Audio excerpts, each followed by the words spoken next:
Kung tutuusin, hindi lang naman kaming mga kontraktor ang nakikinabang dito.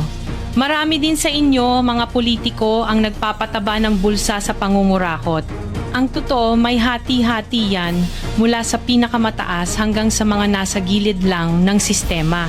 Huwag nyo kaming gawing panakipbutas kasi kung babalikan ang lahat ng transaksyon, makikita ninyong mas malaki pa ang napupunta sa inyo kaysa sa amin.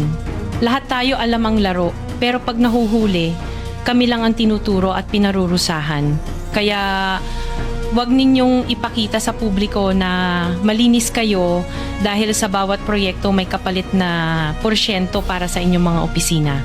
Ang sistema mismo ang nagtutulak sa amin na sumunod kung hindi kami papayag, wala kaming makukuhang proyekto.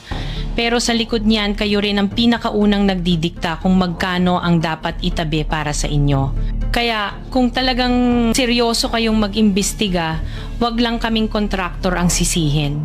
Tingnan ninyo rin ang mga pangalan na nakaupo ngayon sa mga komite, sa mga ahensya, at lalo na sa mismong mga nagpapalakad ng gobyerno. Dahil sa totoo lang, pare-pareho tayong nasa iisang lamesa, iba-iba lang ang laki ng parte na nakukuha.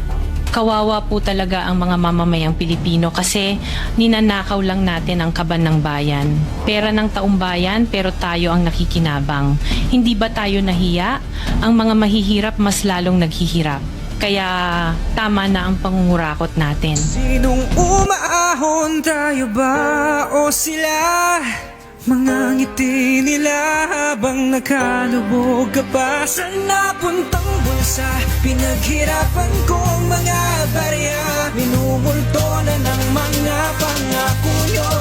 Hoy, makinig kayo. Aking sinilangan ng pangalan ay Pinas. Dito na ako nahubog, humina at lumakas. Dami na akong nakilala na booking at kumalas. Bakit pare-pareho lamang ang sistema sa taas? Di ko to nilalahat pero sa akin kay bigat. Sa tuwing nakikita kababayan di umaangat. Kahit ano pang sipat, binabawasan pa nila. Kahit anong sigaw ay di pa rin sila makawala. Sa sistema, hawak-hawak na tanika ng Panginoon. Bakit ganito kinahinatan ng bansa? Madami nang nalululong, lahat sila'y bumubulong. Pero kahit anong bigat na kaso ay walang nakukulong.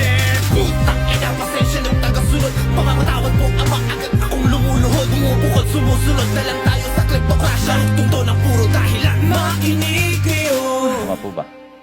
Yes po, dahil lang po sa pagsagot ko ng tama at totoo. Kaya po ako na-detain.